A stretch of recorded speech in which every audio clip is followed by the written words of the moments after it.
Differential equations look intimidating. You've got dy dx, variables everywhere, and it feels messy.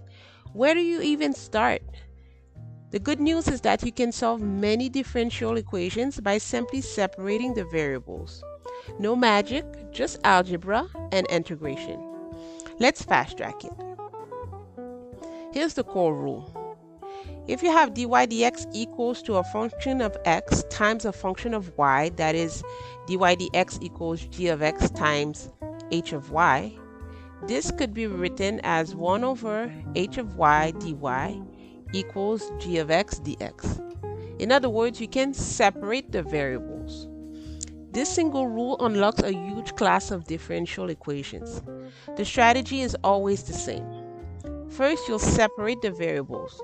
Move all y terms to one side of the equation and all x's to the other side. Then integrate both sides independently. And finally, solve by isolating y to get the final solution.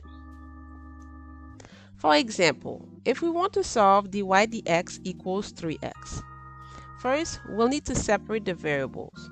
So since we have dx on the left side of the equation, we can multiply both sides by dx in order to get dy equals 3x dx. Now I have the y variable on the left side and the x variable on the right side. We can now integrate both sides. So the integral of dy, which is the same as 1 times dy, is equal to the integral of 3x dx. So the antiderivative of 1 with respect to y will be y, and the antiderivative of 3x with respect to x is 3x squared over 2 plus c. You only need to write the constant of integration on one side of the equation. So this is your final solution. Y equals 3x squared over 2 plus c. But what if you have variables on both sides? In this second example, we want to solve dy dx equals x times y. So the process is still the same. First, we separate the variable. So in this case, we'll divide both sides by y and multiply both sides by dx. So our equation will become 1 over y dy equals x dx. We can now integrate both sides.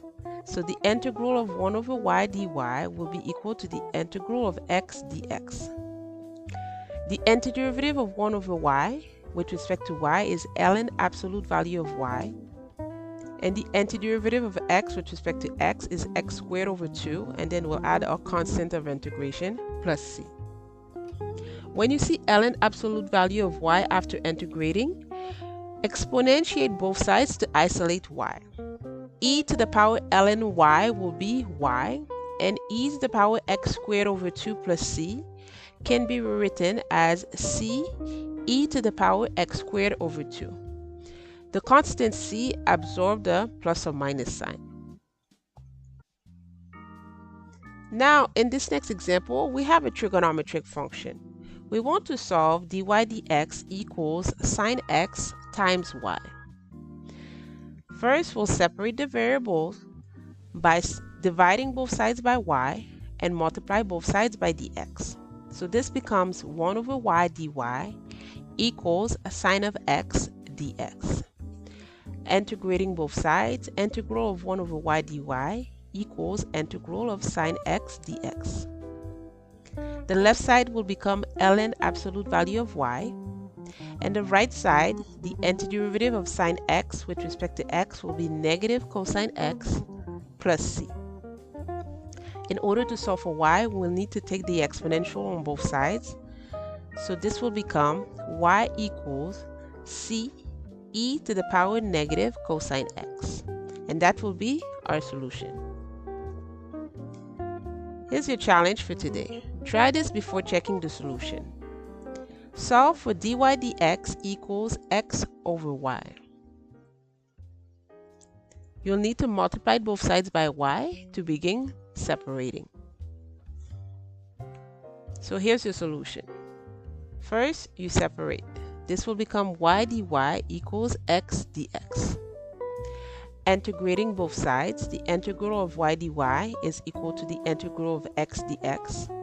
So y squared over 2 will be equal to x squared over 2 plus c.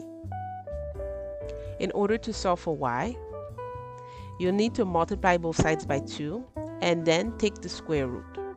So y will be equal to plus or minus the square root of x squared plus c.